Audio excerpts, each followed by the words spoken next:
Hi friends, இன்னைக்கு நம்ம கிச்சனில் சூப் எப்படி பண்ணலான்னு பார்க்கலாம் வாங்க.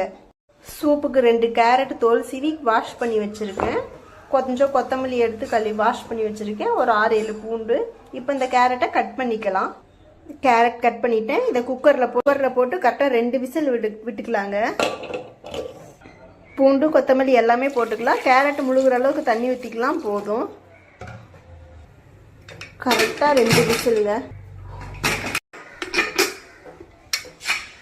கேரட் நல்லா வெந்திருக்குங்க. 2 விசில் தான் விட்டோம். எப்படி வந்திருக்குன்னு பாருங்கள். இப்போ இதை நம்ம ஜாரில் போட்டு அரைச்சிட்டு வந்துக்கலாங்க. பேஸ்ட் பண்ணிட்டு வந்துக்கலாம். அரைச்சாச்சுங்க. வேறு பாத்திரத்தில் மாற்றிக்கலாம். அந்த சூப் வேக வச்சோம்ல அந்த தண்ணியை எடுத்து மிக்ஸ் பண்ணிக்கலாங்க. இதில் தேவையான உப்பு பெப்பர் போட்டுக்கலாங்க.